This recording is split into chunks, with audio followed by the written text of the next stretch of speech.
Não, Afonso aqui, um minutinho só, a gente atende um ouvinte rapidinho. Alô, boa noite. Alô, boa noite. Quem fala? Aguinaldo. Ô, Aguinaldo, diga lá, o que você quer conversar com a gente? Então, consegui falar com vocês agora aí. Certo. Eu estava mandando mensagem no YouTube ali a respeito de conspirações ali. Certo. Manda lá, fala das conspirações agora ao vivo. Ah, que bom, Adriano. Vou falar assim, tem várias. Esse negócio, primeiro eu vou falar a respeito dessa questão aí, é o meu ponto de vista sobre essa questão aí de ficar em casa ou o pessoal ir trabalhar. Eu acho o seguinte, o pessoal tem que ficar em casa. A economia, desde quando começou essa pandemia, ela já acabou. Não tem mais economia. Começou da pandemia, acabou a economia no mundo. Mas as pessoas ainda nós temos. Então nós podemos salvar as pessoas ainda. Entendeu? Então eu acho que as pessoas têm que ficar em casa, tá? O vírus sofreu uma mutação, ele não está atingindo só idosos agora, ele está atingindo pessoas jovens também, né? E as que se curam, esse vírus ele dá um tipo de fibrose no pulmão e as pessoas podem ficar até inválidas. Eles estão fazendo mais testes a respeito, mas é um negócio sério. Então não é só idoso que tem que tomar cuidado, é todo mundo, né? Então esse é o meu ponto de vista. A economia está perdida já, tá? Mas as pessoas estão aí. O que eu penso? É uma parte conspiratória. Eles vão deixar esse pessoal morrer porque a economia está quebrada. Ou seja, vai ter menos gente para o Estado gastar, né? Menos gente para o governo gastar. Mas deixa eu te falar, deixa eu contestar um pouquinho seu ponto de vista. Até agora morreram 299 pessoas. No Brasil morrem 100 mil pessoas a cada mês. Tudo bem, cada vida vale, cada vida humana é de um valor universal e imprescindível. Mas os números ainda são muito, mas muito baixos em relação, inclusive, a uma série de outras doenças. Tudo bem, o vírus pode se alastrar e pode criar um colapso no sistema de saúde. Mas a questão que se coloca é a economia já é quebrada. Não é bem assim. A economia pode piorar e muito. E as vítimas que são feitas pela pobreza, pela exclusão social, pela falta de oportunidade de trabalho, sobretudo em comunidades carentes e favelas, já estão sendo feitas, entendeu? Então, se você... realmente, eu partilho da sua preocupação com a possível alastramento de um vírus, mas assim, a preocupação com a economia também é muito importante. Então são duas coisas que não podem ser excluídas uma da outra. Você percebe? O que você acha disso? Não, tudo bem. Não, Adriano, tudo bem, eu concordo, é o seu ponto de vista, mas é o seguinte, começou uma pandemia agressiva, super agressiva, já acabou a economia, não tem o que salvar mais. Não, tem sim. Grande, não tem o que salvar mais. O poço tem muito fundo, meu caro, você não sabe o que pode acontecer. Não, eu sei. O que vai acontecer? Já há uma recessão, mas a recessão pode se transformar numa depressão. E aí as pessoas vão da pobreza para miséria. E aí da miséria para a morte, aos milhões. Mas estava uma pandemia agressiva dessa, já assinou a quebra da economia do mundo inteiro. Os Estados Unidos vai jogar aí 7 trilhões de dólares aí, estava vendo as notícias, 7 trilhões de dólares na economia. O que é isso? Ficar imprimindo dinheiro. O que vai acontecer? O dinheiro vai perder valor, né? Vai quebrar todo mundo. Se você tinha uma poupança, um dinheiro, alguma coisa no valor no dólar, o que vai acontecer? Vai perder valor. Pois é, o que você está descrevendo é exatamente o cenário do caos, de uma talvez excessiva preocupação a longo prazo, né? A gente não sabe o que vai acontecer no futuro próximo, com uma pandemia que até ao momento matou, se eu não me engano, 50 mil pessoas. Sabe quantas pessoas morreram de sarampo ano passado, que é uma doença que tem vacina? 150 mil. Essa é a questão. Ou seja, são números que fazem a gente ir para vários lugares, várias possibilidades de ação, entendeu? Sim. Então, tem vários cenários. Isso aí está expondo a fragilidade da nossa saúde. Só que o que acontece? O apelo é maior porque é uma pandemia. Isso aí pode extinguir as pessoas, acabar com o ser humano. Por enquanto não extinguiu, não. Não, você está dizendo os números poucos no Brasil. Eu entendo você, o seu ponto de vista. Só que é o seguinte, a gente não espera chegar igual na Itália, chegar igual na China. A gente tem que se precaver, isso você está falando, tem que ser prudente. O problema é quando a prudência é muita, sufoca a própria vida e pode causar problemas maiores. Esse é o dilema que a gente está tendo nesse momento. Morreram 1.000 e poucas pessoas hoje nos Estados Unidos. Tá? A economia está perdida. Os Estados Unidos quebrando, quebra o mundo. Então, não adianta salvar aqui. O que nós vamos fazer? A gente precisa, da maioria das coisas, a gente precisa ter fora da China, dos Estados Unidos e tal. O que adianta a economia nossa ficar boa? Não vai ficar. O que vai acontecer? Vai quebrar a economia. pessoal vai pra rua, vai quebrar tudo, porque o governo não vai poder bancar mais do que 3 meses, 4 meses. Aguinaldo, fica na linha, porque eu vou chamar o Afonso agora com as informações de jornalismo, depois a gente pluga alguém para debater com você também, que esse tema é bom, você tem bons argumentos. Então fica na linha aí um minutinho, que o Afonso vai nos atualizar agora, enquanto o nosso querido Albuque pesca alguém pelo telefone. Então você que é contra, é o Aguinaldo, Albuque. O Aguinaldo está desesperado com as vidas. Você que acha que tem que salvar a economia, ligue também pra gente ouvir. Que a economia já foi pro saco. O Aguinaldo acha que já acabou. Então, você que é contra a opinião do Aguinaldo, ligue, porque nós vamos promover um debate aqui no ar. Vamos lá, Afonso. Agora sim, boa noite novamente. Vamos nos atualizar, Afonso. Pois é, boa noite, Gabriel, boa noite, Adriles, e a querido. todos que acompanham a Jovem Pan nesta madrugada. Então vamos para os números confirmados, né? O número de casos comprados e devem chegar ao estado na segunda quinzena de abril. São essas as atualizações de hoje. Muito obrigado, Afonso. Obrigado, Afonso. Departamento de Jornalismo da Jovem Pan sempre trabalhando e informando da melhor maneira. Você que também nos acompanha aqui nessa madrugada, tá aí o Afonso Marangoni nos trazendo números, detalhes e informações. Bom, nós vamos voltar, porque estava na linha o Aguinaldo, ele estava desenvolvendo uma tese aqui e a produção conectou uma pessoa que também não concorda com o Aguinaldo. Vamos ver. Alô, boa noite. Oi, boa noite. Quem fala? Aqui é o Vladimir de Piracicaba. Vladimir, nós ouvimos aí a tese do Aguinaldo. E você? O que você discorda nessa tese? Não é discordar, porque é o seguinte, que eu acho que o presidente está fazendo a parte dele e o pessoal, o ministro da Saúde, está fazendo bem o trabalho dele. Pois Pode é, mas dar o presidente está falando uma coisa, o ministro da Saúde está falando outra. Então, mas dá a impressão que eles não conversam fora. Eles deveriam conversar e quando chegar na imprensa, já saber o que vai falar, entrar em bom senso, entrar num acordo, para que houvesse uma saída melhor. Eu acho que o pessoal tem que trabalhar O presidente é o seguinte, ele sabe que a economia vai quebrar. Por isso que ele tá tirando o corpo dele fora. Não, não tá tirando o corpo fora. Aí eu discordo de você. Ele tá colocando ele tá o corpo tirando... dele para bem ou para mal, certo ou errado. O que ele disse especificamente na entrevista na Jovem Pan hoje é que ele tenta salvaguardar e preservar os empregos. Se destruir todos os empregos, as pessoas caem na miséria, na fome, na pobreza.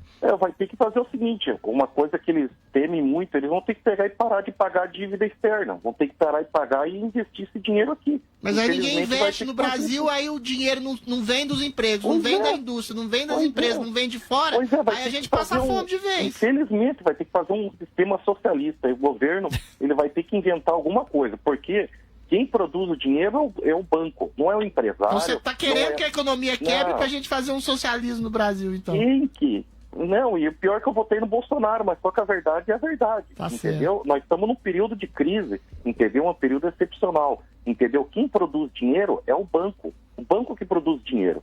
Tá? Não é quem produz dinheiro é o empreendedor, é o trabalho, é a força produtiva. Quem produz dinheiro é o banco. Quem produz o dinheiro são as pessoas que trabalham. É o seu trabalho, é o meu trabalho, é o trabalho do Gabriel. O banco só guarda o dinheiro e investe na produção também. Na nossa economia capitalista, o dinheiro não tem mais lastro em ouro. O dinheiro começou assim. O pessoal tinha ouro, tal, para não ficar andando no ouro. Com ouro eles guardaram nos cofres e eles pegavam uma cédula dizendo que tinha tanto de ouro lá. Eles começaram a trocar isso. No começo, essa cédula tinha lastro em ouro. Você podia trocar aquela cédula pela correspondente. Mas de qualquer forma, quem produz dinheiro é o povo. Pode. É a produção popular. Hoje o nosso dinheiro não tem mais lastro em ouro. O banco vai lá, ele produz tanto, o governo libera ele para produzir tanto dinheiro e joga na economia. Se ele produz demais, tem inflação. As coisas começam a subir porque o dinheiro perde valor. Nem o Estado, nem o banco produzem dinheiro, querido. O povo, o trabalho popular que produz dinheiro. O banco é um meio, o Estado também é outro meio. É o certo, né? Aí se não tiver trabalho, se não tiver emprego, se tiver empresa, não tem produção de dinheiro. Aí o Estado não tem nada para distribuir. De qualquer forma, o querido, como é que chama o outro? É o Vladimir. Vladimir, o que você pensa sobre isso tudo que a gente está falando? Eu acho o seguinte, eu acho que o povão quer trabalhar, viu? E outro detalhe, você vê as pessoas, por exemplo, que não estão confinadas dentro de casa não, viu? O pessoal fica tudo na rua batendo papo com os amigos. Você vai nos bancos hoje, estava uma fila imensa, 30, 40 pessoas para fora na calçada, e todos a 1 metro do outro, batendo papo, conversando, e dentro do banco vazio, quer dizer, dentro do banco que está o vírus, fora não. E aí, Aguinaldo? Olha, é o seguinte, o pessoal não deveria sair. Nós deveríamos levantar a mão para o céu, agradecer a Deus que nós somos privilegiados. Chegou por último aqui na América, né, esse negócio. A gente teve a experiência, viu a agressividade do vírus. como eles se bateram no sistema de saúde, tá? E quais as dificuldades que eles tiveram. Então a gente tem ainda uma oportunidade muito grande, tá? De se salvar disso aí para ganhar tempo, pelo menos ficar em casa até ganhar tempo para sair um remédio, tá? Eles estão usando a hidroxicloroquina, né? Estão usando a azitromicina, que é um antiviral, né? Que tem em todas as farmácias, é um remédio super barato. Eles combinam esses dois. A hidroxicloroquina, ele é um remédio para diminuir a inflamação no pulmão, porque ele cria cicatriz e as pessoas acabam... Onde cria cicatriz não entra ar, não entra oxigênio. Então as pessoas morrem afogadas, né? Então por isso a hidroxicloroquina e a azitromicina ela combate o vírus em si mesmo. Então esses dois são importantes. Os remédios de AIDS também são importantes porque são antivirais. E o Brasil tem um estoque imenso desse remédio. A Fiocruz fabrica aqui, não é um remédio que precisa importar. Eles poderiam entregar pro povo. Lá na França eles estão usando o remédio lá. Remdesivir estão usando esses remédios. Então a gente tem que aproveitar essa oportunidade. A economia vai quebrar, o mundo inteiro vai quebrar. Não adianta nada a gente salvar aqui, o que a gente vai fazer? Se o mundo inteiro vai quebrar, o mundo inteiro vai ficar uma porcaria, meu amigo. Esse que é o problema. A gente tem que tem que olhar para a saúde, eu concordo com você. Tem que olhar para salvaguardar as pessoas desse vírus, da disseminação, do alastramento vertiginoso desse vírus, mas não olhar para a economia é muito temerário, porque as pessoas vão passar fome, não vão ter emprego, não vão ter dinheiro. Alguma coisa vai continuar funcionando. Pois é, o que vai... Como que dá pra... Pois é, mas a questão, alguma coisa, se 90% das pessoas passam fome e morrem, é uma coisa muito pior do que 299 pessoas morrerem de um vírus, você não acha? Então, essa é a questão que se coloca. A produção me avisou que a linha do Vladimir acabou caindo, eu vou tentar conectar outra pessoa. Só antes do Aguinaldo. Mas conexão bom agora. Alô, boa noite? Alô, boa noite? Alô, boa noite? Boa noite. Quem fala? É José Silva, Guarulhos. Tá ouvindo o que tá dizendo o nosso amigo Aguinaldo, José? Eu ouvi um pouco, sim, mas como entraram as notícias, eu peguei pela metade. Certo. E o que você acha da tese dele, pelo que você ouviu? A minha opinião é a seguinte, e ainda falando contra o outro do Rio de Janeiro, o Bolsonaro, ele não é o soldado, ele é o ministro da guerra. E os senhores governadores são os tenentes que se rebelaram contra o ministro da guerra. E sou favoravelmente a isolamento vertical. Os soldados estão em casa. São os economicamente ativos e querem sair. Não é? Tiveram tempo para já montar os hospitais de campanha. Eu acho que eles ainda não estão sendo usados. Quando serão? Quando vai se combater o inimigo invisível chamado coronavírus? Quando? O senhor acha, então, o senhor é a favor do isolamento vertical, ou seja, aquele que preserva os idosos, os doentes em casa e deixa a população mais jovem, mais saudável, trabalhando e produzindo pelo país? É isso? Sim. Sem isso não vai ter o equilíbrio entre economia e saúde. A população economicamente ativa, que eu usei como soldados, estão em casa, não é? E o ministro da Guerra, de certa forma, ele determinou, né? E houve por parte dos senhores governadores, que eu vou chamar de tenentes, e dos senhores prefeitos, que eu vou chamar de sargentos, eles se rebelaram contra. Por quê? Por que se rebelaram? Né? Porque eles não querem ser expostos, eles têm uma carreira política. E eles estão preocupados com a carreira populismo, política. Né?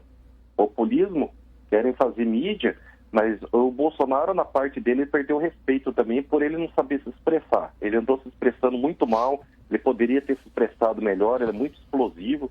Se ele tivesse se expressado melhor, explicado melhor, já que tudo que ele fala é distorcido, ele tinha que ter se expressado melhor. O que aconteceu? Ele perdeu o respeito. E agora ele não pode tirar ministro da Saúde, não pode tirar Moura, não pode tirar ninguém, porque ele perdeu o respeito. Tá? Ele não soube se expressar, ele foi enfático, andou falando besteira mesmo, tá?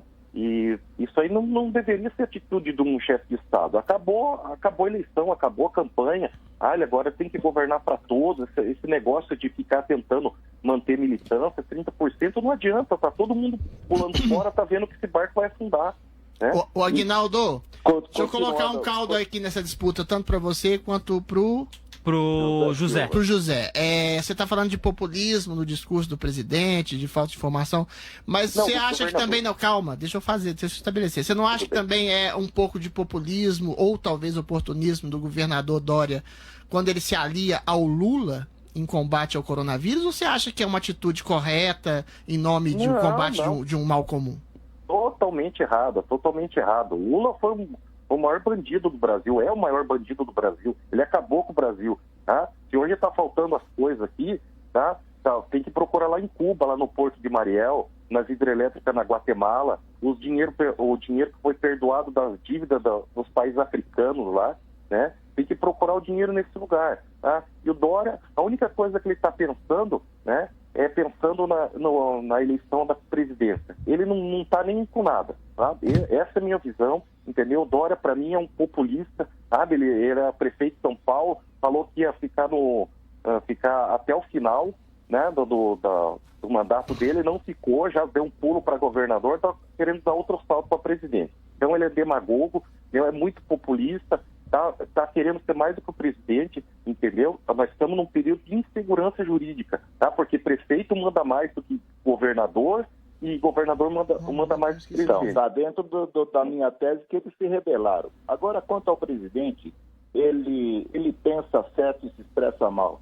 Se nós estivéssemos falando lá, o Michel Temer, que é um excelente professor, tem uma didática e uma oratória perfeita, estaria tudo maravilhoso e lindo, então? Não é isso. Nós temos que pensar o seguinte, ele é uma pessoa do povo, tá? O povo se identifica com ele, isso é importante. Só que é o seguinte, isso aí tem um limite, tá? As informações que nós precisamos, elas precisam ser bem passadas, precisa ter um tipo de jeito para passar as coisas. Não adianta pegar e falar tudo assim, ele tem um jeito explosivo, não tem como pegar e diminuir demais as coisas, encurtar demais. Eu não sei como me expressar dessa parte. Ele tem que ter um perfil para falar, ou deixar outras pessoas falarem. Tá? Tá bom, Está dentro da minha teoria, da minha tese. Aguinaldo, José, muito obrigado por terem participado aqui com a gente. Tá certo? Obrigado. E tudo de bom Valeu, pra você. querido. Um abraço, Forte tchau, abraço. tchau. 28709707, você participa com a gente aqui pelo telefone